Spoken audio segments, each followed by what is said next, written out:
আসসালামু আলাইকুম রহমতুল্লাহি ওয়া বারাকাতুহু।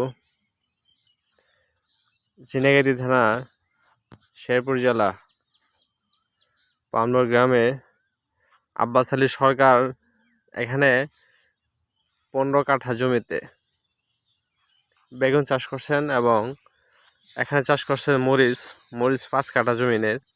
তো ওনার যে বেগুন গাছের অবস্থা আপনারা দেখতে পাচ্ছেন, যে বেগুন গাছের চেহারায় বলতেছে না যে আসলে এটা বেগুন গাছ, পাহাড়ি বেগুন গাছের মতো লাগতেছে। ওনার বেগুনটা গাছ দেখছেন ঢলে পড়ছে। এই ঢলে পড়ার প্রথম কারণ হচ্ছে, দেখতে পাচ্ছেন আপনারা,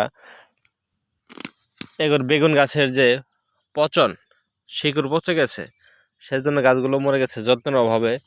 আর এই গাছগুলো এরকম হওয়ার কারণ হচ্ছে এখানে পর্যাপ্ত পরিমাণ সার নাই এবং যত্নের জন্য এই অবস্থা। আর সাইডে আপনারা দেখতে পাচ্ছেন যে এটা হচ্ছে আপনার নাগা ভাইয়ের মরিচের চারা গাছ। মরিচ আসলে এই গাছে হালত এরকম থাকার কথা না। এই গাছের পাতা কুকড়ে গেছে, দেখতে পাচ্ছেন যে পাতা ঝরে গেছে। এর কারণ হচ্ছে আপনারা দেখবেন যে মাছি পোকা এবং মাকড়সার জন্য পাতা কুকড়ে গেছে। মাছি পোকার জন্য, মাকড়সার জন্য আপনারা দিতে পারবেন ইমিডাক্লোপিড,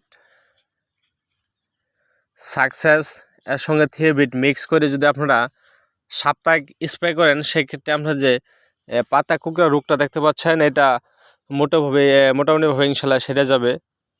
তো উনি অনেক একটা বড় প্রজেক্ট করছেন, কিন্তু দেখার মতো আসলে লোক নাই, যত্ন নেওয়ার লোক নাই।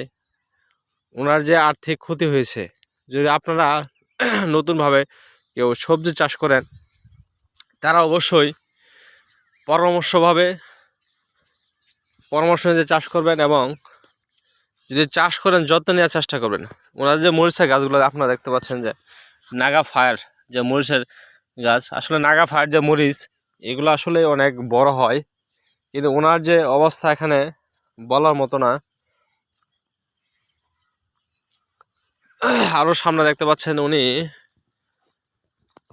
এখানে 5 কাঠা জমিন 25% তিনি টমেটো চাষ করছেন। মাশাআল্লাহ, টমেটো অনেক ভালো হয়েছে, কিন্তু এখানে যে টমেটোর যে অবস্থা, গাছের অবস্থা এখনই মারা গেছে। যে টমেটো গাছের এখানে পচনের রোগ, এখানে যদি ম্যানকোজেব মারতো মাঝে মাঝে, কার্বন ডাই জিঙ্ক, তাহলে আসলে গাছের অবস্থা এরকম হতো না। তিনি উদ্যোক্তা অনেক বড়, কিন্তু কিন্তু সফল হতে পারবে না।